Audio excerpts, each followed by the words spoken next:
di udara dan menerangi nirwana. Kendari TV, semua buat semua.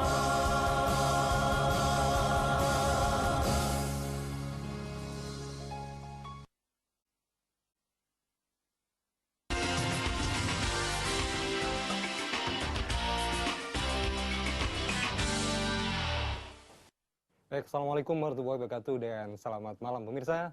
Alhamdulillah kesempatan malam hari ini 17 Maret 2011 kami hadir lagi dalam program Dialog Khusus. Tema yang kami angkat di malam hari ini yaitu mengenai upaya konservasi kakatua kecil jambul kuning atau kakatua sulfurea. Dan kita ketahui di Indonesia khususnya wilayah Sulawesi adalah sebuah kawasan yang cukup spesifik.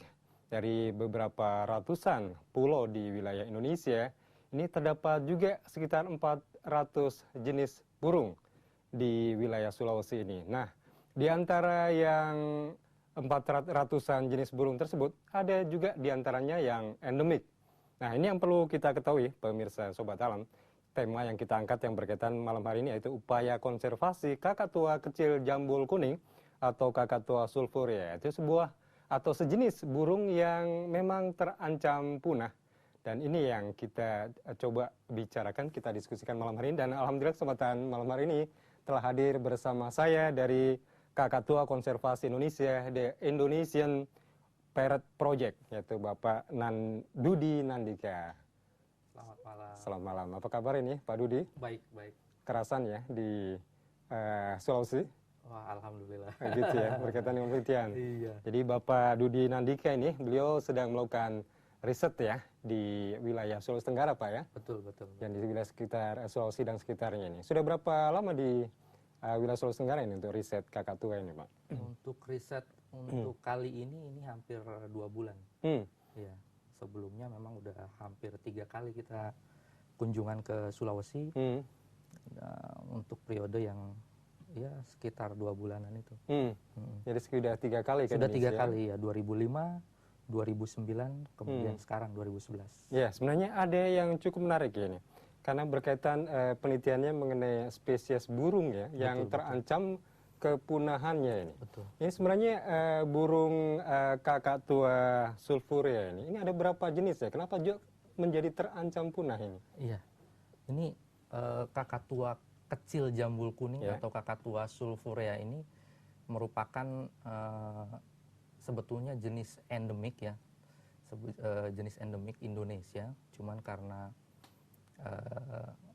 ada sedikit pergeseran karena Timur Leste itu berubah terpisah dari Indonesia, akibatnya ada satu subjenis yang terbawa ke sana ya. Jadi kakatua sulfurea ini mempunyai 4 subjenis, Pak. Subjenis yaitu ada kakatua sulfurea kakatua sulfurea aboti, kakatua sulfurea citrinocristata, sama kakatua sulfurea farfula. Nah, ini 3 subjenis diantaranya masih merupakan endemik Indonesia atau asli Indonesia.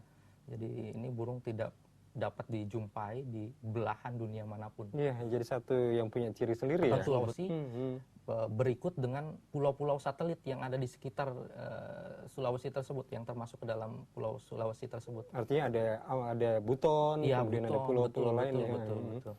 Terus kemudian seperti citrinocristata ini, kakatua sulfurea citrinocristata ini hanya spesifik mendiami di Pulau Sumba. Pulau Sumba. Kemudian untuk kakatua sulfurea aboti spesifik hanya mendiami di Kepulauan Masalembu. Nah, itu kakatua ini memang untuk aboti satu-satunya di wilayah barat Indonesia yang termasuk ke wilayah barat. Satu-satunya. Jadi ke wilayah di Jawa, di Sumatera, Kalimantan itu sudah tidak ada lagi yang namanya burung kakatua. Artinya di sini berarti memang harus benar-benar ya ini harus dijaga populasinya karena betul. Sifat dari tinggalnya itu sendiri. Iya. Kemudian kenapa ini menjadi terancam punah ini ya Pak Dudi? Iya. Jadi burung kakatua ini memang sangat unik, sangat cantik dan sangat cerdas. Makanya itu burung kakatua ini sangat diminati oleh masyarakat karena kecerdasannya itu. Makanya hampir di seluruh wilayah Indonesia burung ini mengalami penurunan populasi yang sangat drastis. Seperti kalau kita ketahui ini untuk jenis haboti ini hanya tinggal 11 ekor. Bayangkan dari hanya 11 ekor. Hanya 11 ekor. Nah, sedangkan yang di Sulawesi Tenggara ini, Sulawesi secara keseluruhan yang paling banyak itu hanya ada di Sulawesi Tenggara. Ya, yang di jenis sulfuria. Sulfuria, betul, untuk jenis sulfuria. Sedangkan di Sulawesi Utara, Sulawesi di bagian tengah maupun selatan itu jumlahnya sudah sangat relatif sedikit. Ya, dari aspek regulasi yang sudah diundangkan oleh pemerintah maupun dari aspek juga status konservasi ya, mungkin dalam hal ini CITES ya mungkin ini. Betul. Apakah memang ada posisi yang dalam upaya yang cukup penting sekali dalam upaya untuk melakukan upaya-upaya konservasi ini? Iya, sebetulnya untuk jenis burung kakatua sulfurea ini ini sudah sangat berlapis ya untuk istilahnya perundangannya, baik itu secara nasional yaitu bisa dilihat di Undang-Undang Nomor 5 tahun 90, kemudian di peraturan pemerintah itu peraturan pelaksanaannya ya, di peraturan pemerintah Nomor 7 tahun 99. Terus kemudian secara internasional di IUCN namanya, itu sebuah kelompok juga yang memberikan status terhadap seluruh jenis burung yang ada di dunia yang terancam punah. Punah, ya betul. Ini termasuk spesies yang paling terancam punah. Ya, jadi jumlahnya sangat sedikit. Terus kemudian dari perdagangan CITES CITES ini merupakan konvensi dunia yang mengatur tentang perdagangan burung-burung atau satwa liar yang sudah dilindungi. Nah, itu. Nah, ini untuk burung kakatua sulfurea ini sebetulnya sudah masuk Appendix 1. Appendix 1 ini berarti sudah tidak dapat lagi diperdagangkan secara bebas, kecuali ini ada izin-izin langsung dari instansi terkait. Artinya ada konsekuensi hukum yang cukup tegas yang berkaitan. Kalau seandainya kemudian ada yang memperdagangkan hal tersebut ya. Nah, dalam hal ini apa yang sudah dilakukan oleh rekan-rekan di Kakatua Konservasi Indonesia ini dalam upaya untuk melakukan konservasi dari aspek regulasi tadi dijelaskan sudah ada undang-undang yang mengatur hal tersebut, kemudian di CITES ini masuk di Appendix 1 ya, dan IUCN juga itu. Nah, apakah ada riset atau upaya konservasi lain yang dilakukan dalam upaya untuk keterancaman dari kepunahan dari burung kakatua ini? Iya. Jadi dalam upaya konservasi ini kita melakukannya dalam dua hal, yaitu dengan cara melakukan riset atau penelitian, terus kemudian juga kita melakukan upaya-upaya penyadartahuan terhadap masyarakat, kemudian juga menumbuhkan rasa bangga terhadap masyarakat, baik itu dari tingkat di tingkat pelajar, dari semua tingkat, dari mulai SD, SMP sampai SMA. Kemudian juga kita mencoba memberikan informasi terhadap instansi-instansi yang terkait. Ya, seperti itu salah satunya. Terus kemudian juga untuk mendorong penegakan hukum juga kita coba juga mengadakan pendekatan-pendekatan, baik itu dengan pihak terkait seperti BKSDA, terus kemudian dengan pihak kepolisian, karena memang mereka yang nantinya bertugas untuk menjalankan undang-undang tersebut. Terus kemudian juga kita sudah juga mencoba membuat sebuah peraturan desa seperti di Masa Lembu. Iya, betul. Jadi selama ini kan peraturan perundangan ini belum menyentuh begitu dalam ya kepada masyarakat, terutama lokal ya? Lokal. Nah, ini makanya kita mencoba membuat peraturan desa supaya masyarakat desa ini khususnya di Kepulauan Masa Lembu ini yang sudah kita coba ini kan, mereka bisa mengontrol sendiri, bisa mengontrol keberadaan si burung kakatua ini supaya tidak lagi diburu dan diperdagangkan. Jadi artinya dalam proses penelitian itu kemudian ada perdes juga ya yang kemudian digulirkan. Betul. Dan seberapa efektif kemudian perdes itu kemudian bisa mencegah juga ya. Iya. Ini cukup luar biasa memang animo masyarakat untuk di Kepulauan Masa Lembu khususnya di Pulau Masa Kambing, letak dari riset kami di sana. Ini sangat-sangat welcome sekali masyarakat di sana, sangat ternyata mereka sangat bangga dengan adanya kita mengadakan informasi yang benar, informasi yang tentang kakatua ini, bahwa memang kakatua ini memang merupakan burung endemik, terus kemudian sudah ada di dalam undang-undang. Mereka ternyata setelah mendapatkan pengertian yang benar tentang kakatua ini, mereka sangat antusias untuk menjaga burung ini. Seperti kemarin, ini baru-baru saja, jadi ada seekor burung anakan burung kakatua ya, anakan burung kakatua yang sedang belajar terbang, dia jatuh. Oleh masyarakat di sana, akhirnya mereka ambil lalu dimasukkan lagi ke sarangnya oleh masyarakat. Artinya sana. itu dimungkinkan ya, itu bisa masyarakat juga bisa menempatkan. Betul. Dan semua pihak di pemerintahan desa sana sangat mendukung, baik itu di tingkat kepala desa, terus kemudian baik itu ke tingkat kecamatan, bahkan camat di Masa Lembu ini. Dengan bangganya dia memberikan sayembara terhadap masyarakat. Barang siapa yang mau menjaga kakatua ini selama masa persarangannya, mereka akan dikasih hadiah. Jadi ada semacam sayembara ya untuk mendorong upaya-upaya konservasi itu sendiri ya. Betul. Baik, ini sebenarnya cukup menarik ya, jika dikaitkan dengan upaya dari masyarakat lokal dalam upaya konservasi. Dan kami ingatkan, Anda juga bisa berinteraksi di line telepon 3124775 untuk memberikan apakah ingin menanyakan berkaitan dengan aspek populasinya ataupun ada hal-hal lain yang berkaitan dengan upaya konservasi dari kakatua ini. Ini sebenarnya cukup menarik juga, Pak. Karena saya dengar dari sebagian warga, masyarakat lokal nganggap bahwa burung-burungan ini kan hama juga kan, Pak ya. Nah, kalau sebenarnya kan dari aspek habitat maupun juga dari aspek pakannya sendiri ini, kalau dari beberapa riset yang dilakukan, apakah memang ini kakatua termasuk jenis hama atau malah sebenarnya tidak ini? Sebetulnya ya, karena si burung ini memang sebetulnya punya pakan tersendiri.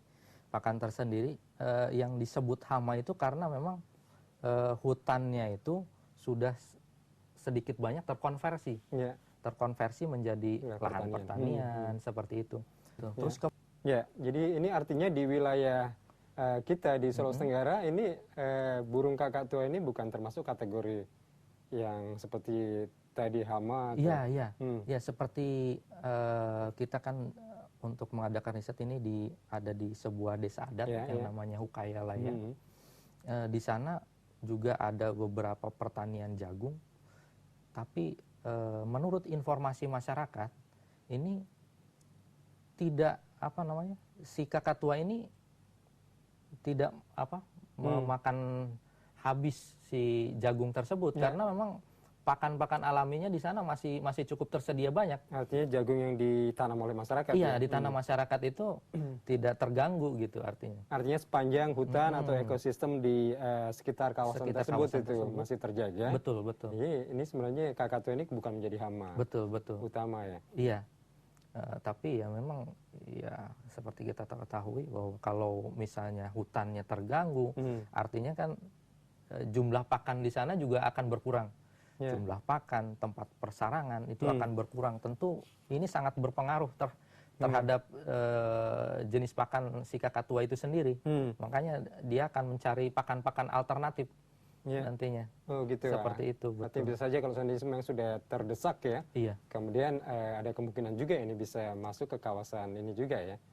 Tapi yang jelas ini pakannya ini sebenarnya secara alamiah ini ada di wilayah hutan dan di sekitarnya itu ya. Betul. Baik pemirsa, kita jeda dulu sejenak untuk pariwara, tetaplah di Dialog Khusus.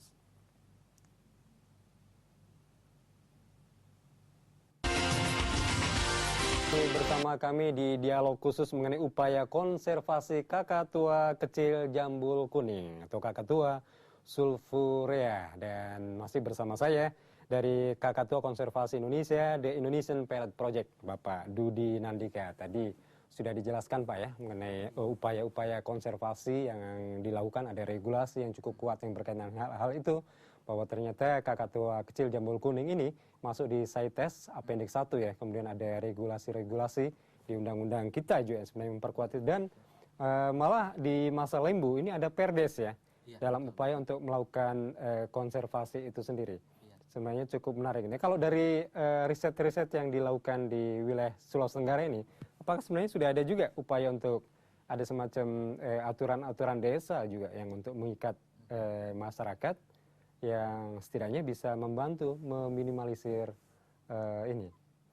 Sampai saat ini kita belum sampai ke sana karena memang tahapannya kalau untuk di Sulawesi Tenggara karena dengan wilayah yang cukup luas ini harus sedikit lebih panjang. Berbeda dengan wilayah Masa Lembu yang hanya satu desa. Hanya satu desa ini cukup berbeda karena ini harus berhubungan dengan beberapa desa di sekeliling kawasan.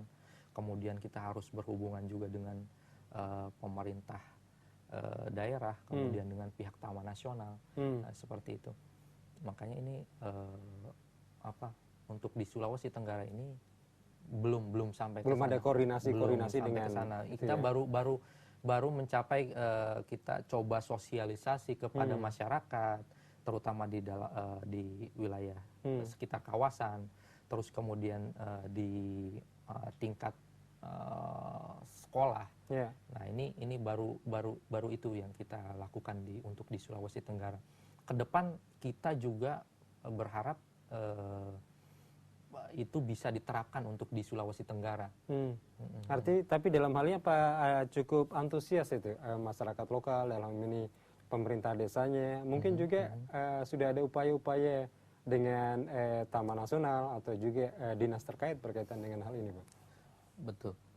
Jadi kalau untuk dengan pihak Taman Nasional kita setiap kali melakukan penelitian memang kita selalu mengadakan koordinasi dengan mereka. Terus kemudian juga dengan pihak masyarakat khususnya untuk di masyarakat adat di Hukayalaya ini kita selalu istilahnya memberikan pemahaman tentang baik itu burung kakatuanya sendiri, baik itu tentang habitatnya. Ini selalu kita dorong bahwa masyarakat di sana untuk peduli agar mereka mau menjaga dan melestarikan burung kakatua ini. Dari beberapa kali kita melakukan sosialisasi di sana, mereka cukup antusias dan sangat welcome sekali.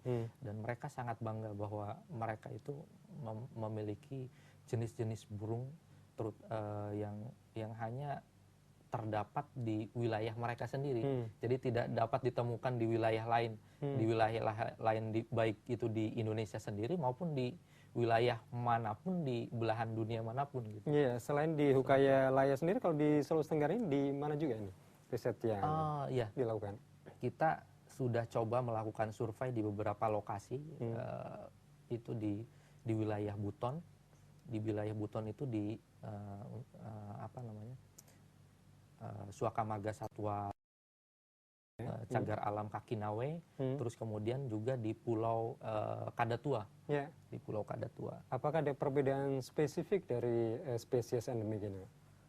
Tidak ada. Jadi karena ini merupakan spesies memang spesies untuk Sulpurea ini mendiami seluruh kawasan daratan Sulawesi, juga meliputi pulau-pulau satelit, pulau-pulau yang ada termasuk di dalam Pulau Sulawesi. Jadi yang ada di Pulau Buton, Pulau Kadatua itu masih sama persis dengan di Kakatua yang ada di daratannya. Seperti itu. Tadi kan dijelaskan di awal oleh Pak Dudi bahwa ini hewan ini ternyata sangat cerdas ya. Betul. Artinya dia bisa juga mengingat seseorang gitu ya. Kalau seandainya dia mungkin pernah membuat burung itu jadi terancam atau akhirnya berusaha juga untuk kemudian dia menghindar gitu kan. Betul. Nah, berarti di sini ada habitat spesifik ya dari burung kakatua, juga termasuk sarangnya mungkin spesifik. sekaligus juga mungkin pakan dan habit lain ini yang dari hasil riset yang dilakukan? Iya, ini memang burung ini burung yang sangat cerdik ya, sangat pandai. Bahkan ada sebuah penelitian di Afrika sana itu untuk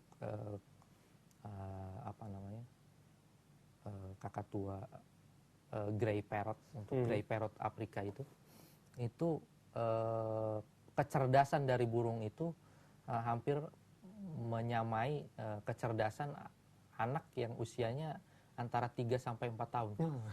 Luar biasa memang. Mereka bisa menghafal beberapa jenis warna, beberapa ratus kata. Nah, ini sangat fantastis. Terus kemudian dari beberapa hasil penelitian, si kakatua ini memang sangat menyukai wilayah-wilayah yang tidak terlalu dalam di dalam hutan, tapi lebih menyenangi wilayah-wilayah yang berbatasan dengan savana. Jadi pinggiran-pinggiran hutan yang berbatasan dengan savana, itu mereka sangat menyenangi itu. Terus kemudian untuk dan kenapa begitu ya? Apa ada kayak semacam alasan itu? Kenapa kemudian lebih menyenangi kayak semacam kawasan perbatasan antara hutan, kemudian savana, kemudian pemukiman? Apa ada kayak semacam riset yang kemudian menyimpulkan kemudian ini karena nampaknya ada penelpon yang sudah tergabung ini Pak Dudi. Halo, Assalamualaikum, selamat malam. Halo. Halo ya. Ya, terima kasih. Iya. Perbincangan kali ini sangat menarik karena jarang-jarang ya ada dialog yang menampilkan tema tentang kakatua. Ya.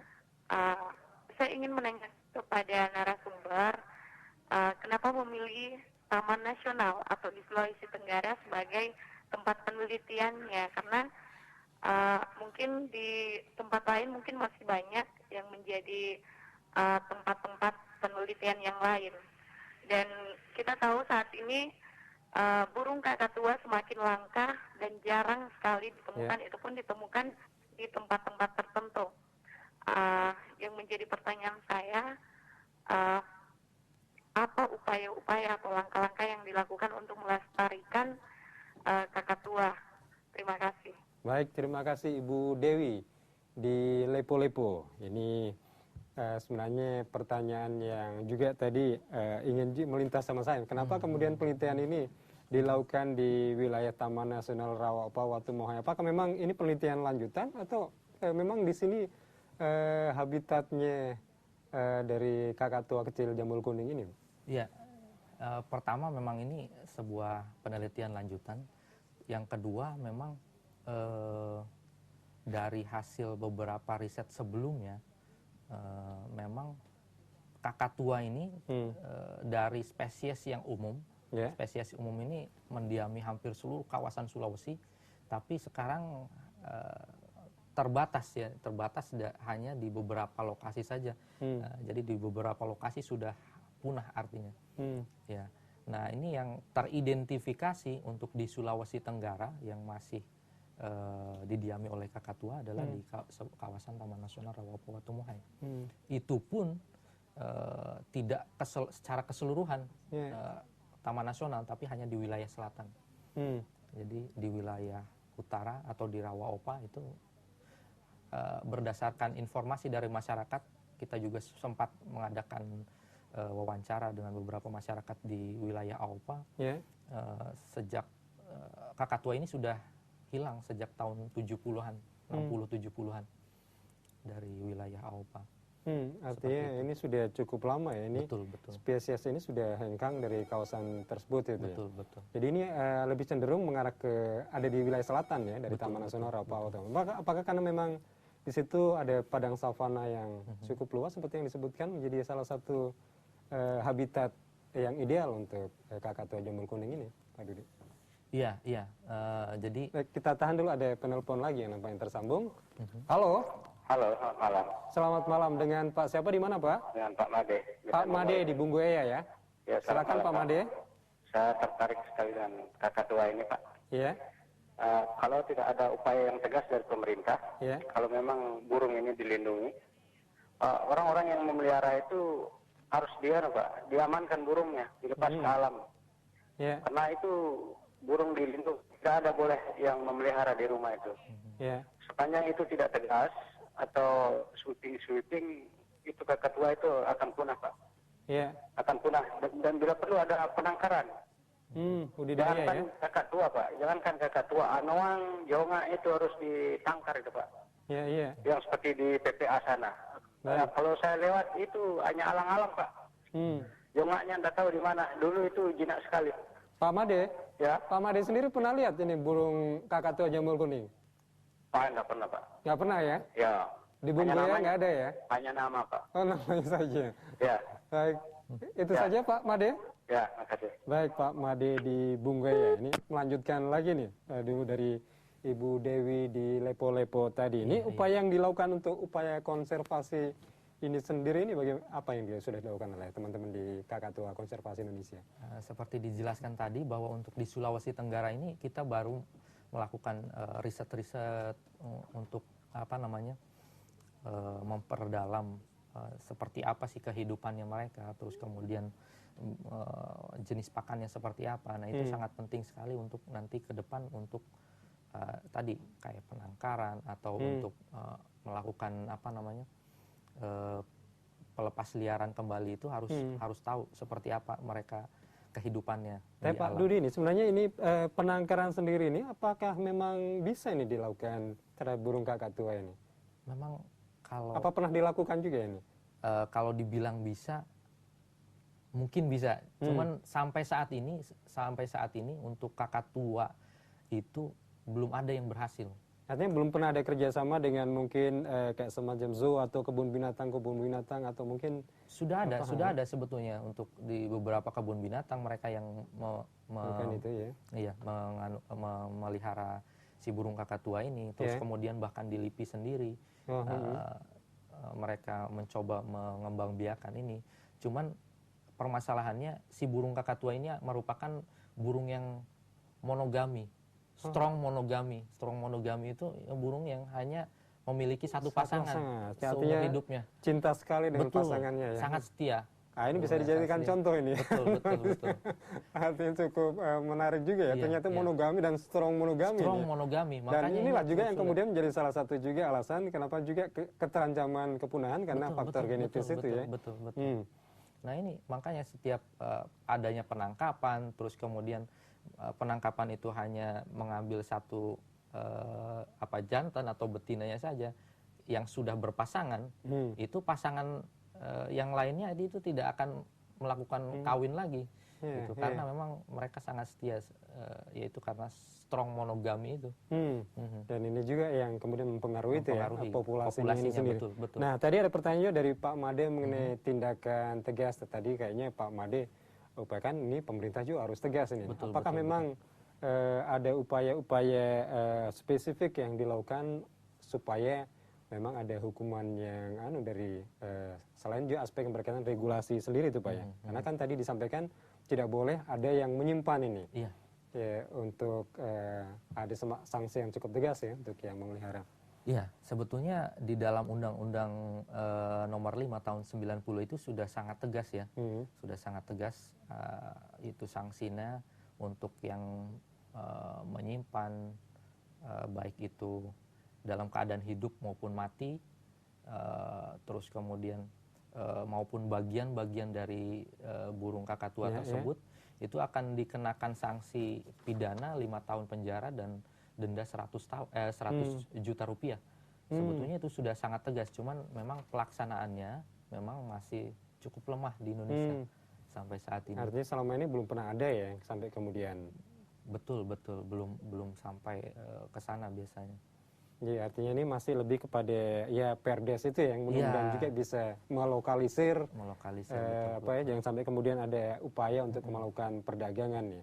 Dalam ini apakah pernah ada juga yang kemudian yang kemudian mungkin masyarakat lokal yang kemudian seperti tadi ya yang di utara Pak Made yang mungkin berupaya juga untuk menangkarkan, tapi di satu sisi dia juga ingin membisniskan itu kalau dari dari amatan Pak Dudi.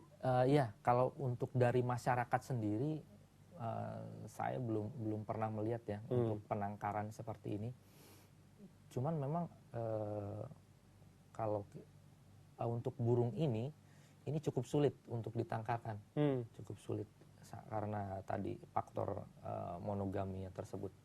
Jadi kita harus betul-betul tahu pasangan di alamnya seperti apa, ini baru bisa ditangkarkan. Makanya ini untuk burung ini kita sebetulnya lebih mendorong agar burung ini lebih lebih berkembang di alam seperti itu, seperti alamiah. Karena memang cukup sulit kalau kita kembangkan di penangkaran. Jadi selama burung ini masih bisa berkembang biak di alam, lebih baik kita coba untuk mendorong masyarakat agar menjaga kelestarian burung ini dan habitatnya tetap lestari di alam. Artinya ini kalau meskipun kita bikin kayak semacam kondisi atau situasi artifisial ya mungkin mirip-mirip itu, ini agak susah juga ya untuk kemudian sulit, betul. Bisa ini membantu untuk membudidayakan atau menangkarkan hewan endemik ini ya. Kalau dari aspek tadi ya yang cukup menarik tadi bahwa ternyata hewan endemik ini Kakatua sulfurea ini tadi kan monogami dan sangat strong sekali. Selain aspek yang tadi disebutkan, apakah juga sarang burungnya sendiri ini juga cukup spesifik ini sampai kemudian dia juga mungkin tidak mau pindah dari sarang yang dia buat? Ya, ini burung untuk kakatua, untuk jenis-jenis kakatua ini mereka cukup berbeda dengan jenis-jenis burung lain yang sering kita lihat karena mereka membuat lubang sarang. Jadi tidak seperti burung lain yang dari ranting-ranting kecil mereka buat seperti cawan untuk bertelur, tapi mereka melubangi sebuah pohon dengan paruhnya itu. Nah, itu mereka bertelur di dalamnya situ.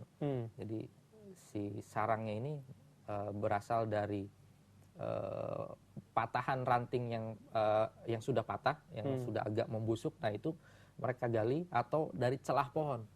Celah pohon yang sudah terbentuk, mereka mulai menggali dan membuat lubangnya di situ. Jadi sangat spesifik sekali. Ini biasanya kalau di sarangnya apa pernah ditemukan telur yang cukup banyak, atau dalam sekali masa kawin itu hanya mungkin berapa butir telur gitu kan yang didapatkan? Ini juga yang sebetulnya menjadi kakatua menjadi sangat sedikit populasinya karena memang reproduksinya sangat lambat. Reproduksinya sangat lambat, dia dalam sekali masa reproduksi yaitu itu hanya 2 sampai paling banyak 3 paling banyak, tapi umumnya 1 sampai 2 butir telur saja setiap tahunnya, hanya setahun sekali bahkan. Apakah dari di beberapa tempat yang dilakukan dari Pulau Masa Lembu ya, kemudian di Kadatua, di Lambu Sango, serta di kawasan Taman Nasional Rapawato-Maha ini memang ada perbedaan dalam jenis pakannya ya kan? Mungkin jenis pakan ini berpengaruh juga terhadap aspek fertilitas atau dari nanti jumlah anakannya atau anaknya sendiri. Kalau untuk jumlah anakan itu secara spesifik memang hampir di seluruh kawasan penyebarannya hampir sama, hanya 1 sampai 2 butir telur saja. Ya. Tapi kalau untuk jenis pakan tentu berbeda. Setiap lokasi kan memiliki karakteristik habitat yang berbeda, jenis-jenis tumbuhan yang berbeda. Tentu si kakatua ini juga beradaptasi dengan keadaan kondisi hutan yang berbeda tersebut. Makanya jenis-jenis tumbuhannya, jenis-jenis pakannya tentu di satu daerah dengan daerah yang lain tentu berbeda. Artinya cukup berbeda ya, pakan dari Sulfurea aboti dengan yang di kawasan Hukayalaya, yang di Kadatua itu. Betul. Ini yang paling berbeda ini dari apanya nih Pak pakannya? Apakah dari pakan alamiahnya sendiri atau? Iya, untuk di kawasan Sulawesi Tenggara, untuk di kawasan Sulawesi Tenggara ini kan lebih banyak mereka hidup di kawasan yang dilindungi, seperti kawasan Taman Nasional, Suaka Marga Satwa tadi. Itu tentu hutannya masih cukup terjaga baik. Lain dengan wilayah misalnya di Kepulauan Masa Lembu, Masa Lembu yang memang notabene adalah wilayah berpenduduk. Jadi wilayah hutannya memang wilayah hutan aslinya sudah sangat sedikit. Jadi di sana hanya hutan mangrove saja yang tersisa, masih cukup tebal. Jadi sisanya ya tumbuhan budidaya masyarakat. Itu yang kemudian membedakan ya jenis betul. pakannya. Baik pemirsa, kita jeda dulu sejenak untuk pariwara, tetaplah di Dialog Khusus.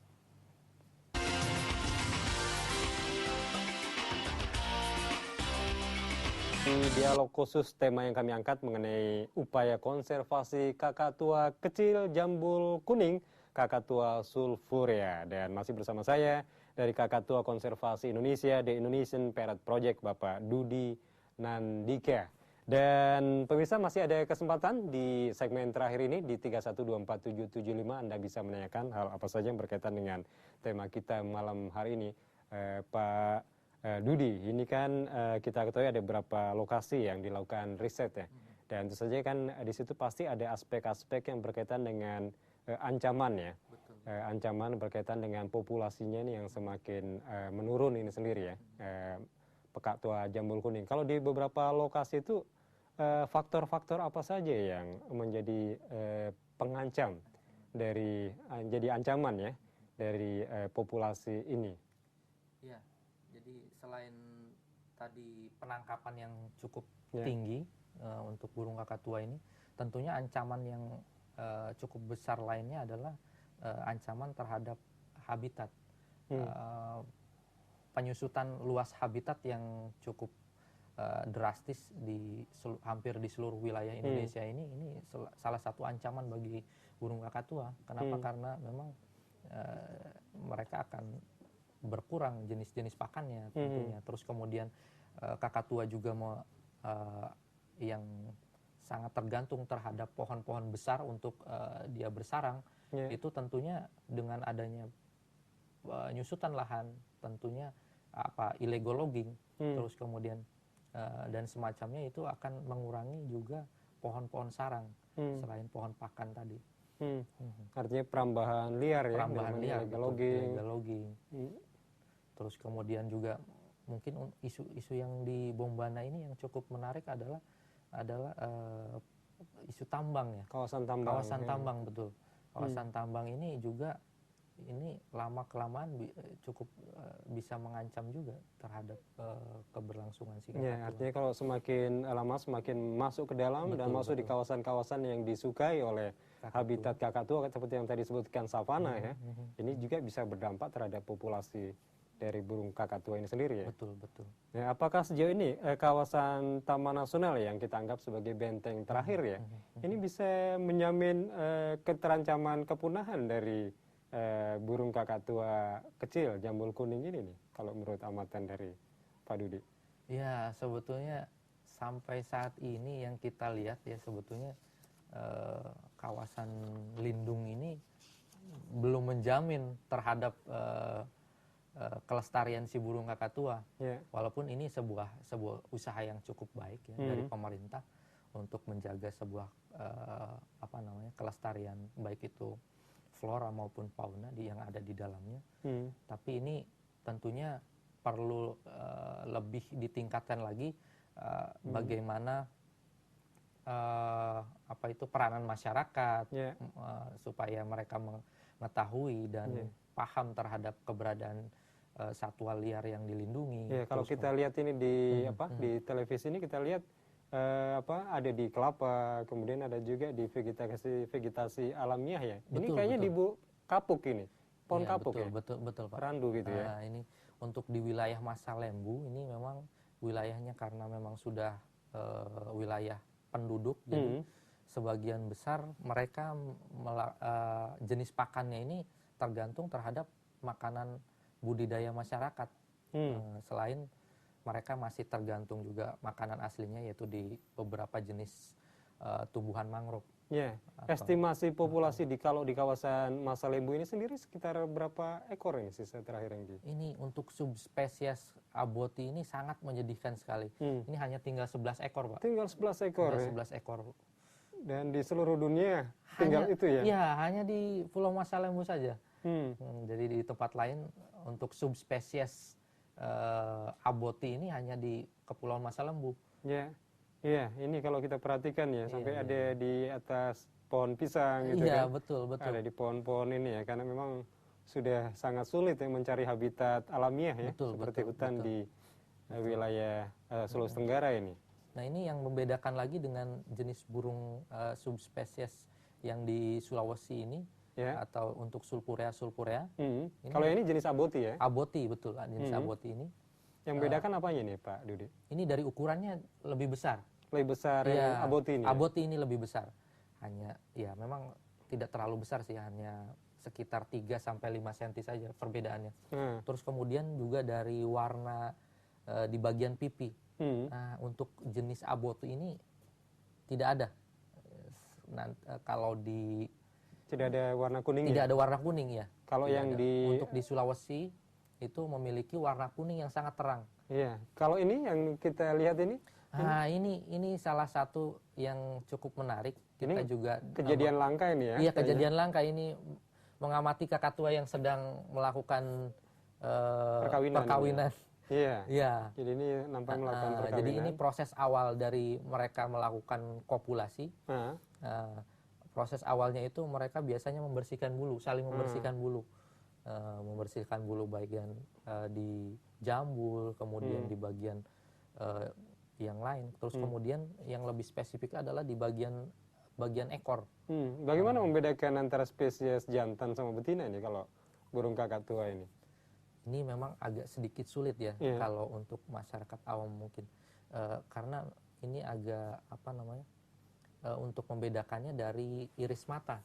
Iris mata ya? Untuk jantan itu hitam dan sedangkan untuk betina lebih coklat. Artinya ini harus dekat ya, kita betul, atau harus menggunakan binokuler yang cukup tajam. Ini proses sedang kopulasi ini, perkawinan dari si kakatua. Memang dia sangat senang melakukan perkawinan itu di ujung-ujung pohon. Jadi memang ini biasa di sarangnya sendiri ada di ketinggian gitu ya? Di ketinggian, betul. Untuk sarangnya itu antara 6 sampai 15 meter dari tanah. Iya, ini sedang melakukan kopulasi ya. Iya, betul. Dan ini memang seperti yang diutarakan tadi, ini burung kakatua ini memang strong monogami ya. Strong monogami. Yang benar-benar pasangan itu ya seumur hidup itu ya. Seumur hidup, betul. Iya. Dan ini juga mempengaruhi terhadap jumlah ini. Populasi, betul. Iya, dan telurnya tadi disebutkan hanya 2 ekor, 2 butir telur saja. Dan terkadang ini 2 butir ini tidak selamanya dua-duanya menetas. Lebih banyak hanya 1 butir yang menetas. Iya, ini gitu juga ya. sangat gitu ya. Kalau ngelihat ya dari selama ini melakukan riset ya, apa di beberapa daerah ini juga ada kayak semacam lembaga adat, ada perangkat adat yang juga secara hukum juga ada semacam ini. Pernah ada yang dijumpai berkaitan dengan itu? Oh ya, di beberapa lokasi kayak di masyarakat adat ada di Bali ya, di dusun dusun Sedihing ini mereka mempunyai semacam peraturan adat untuk jenis burung kakatua ini. Terus kemudian juga seperti di kawasan Taman Nasional Rawapowatumoa ini, di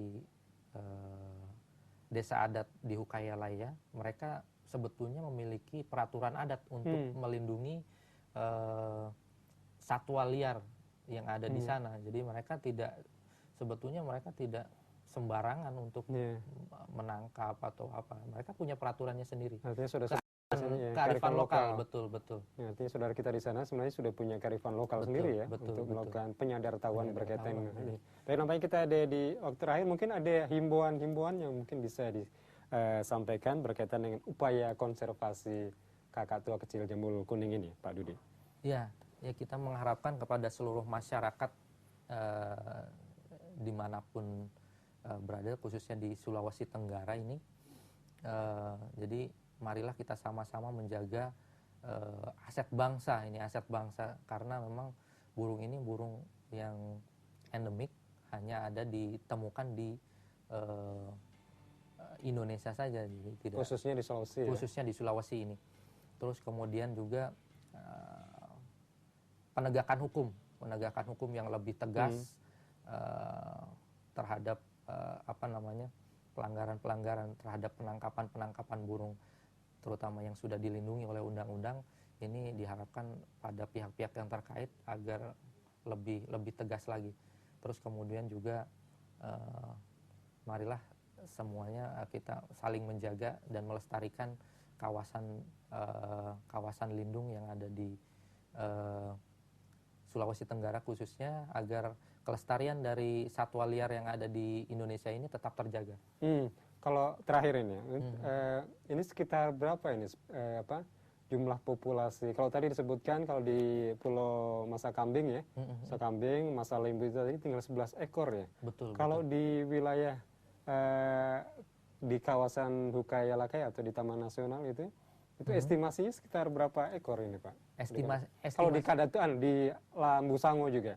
Oh ya, jadi sebetulnya dari beberapa lokasi yang kita survei, itu di Lambu Sango, di Buton itu, terus kemudian di Kadatua, memang di kawasan Taman Nasional yang paling besar, yaitu sekitar 150 sampai 200 ekor. Kemudian di Kadatua kita perjumpaan langsung itu hanya 2 ekor di sana.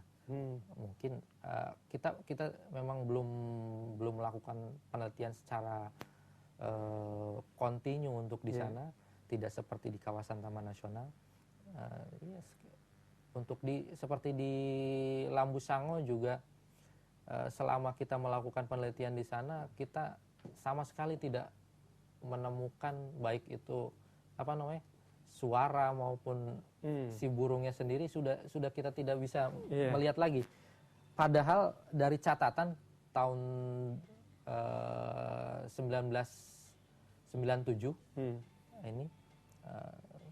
ini masih estimasi untuk di wilayah Buton ini masih sekitar 50 sampai 100 ekor. Tapi sangat menyedihkan sekali untuk sama sekali tidak ada perjumpaan. Sama sekali ditemukan untuk tahun 2009 kemarin.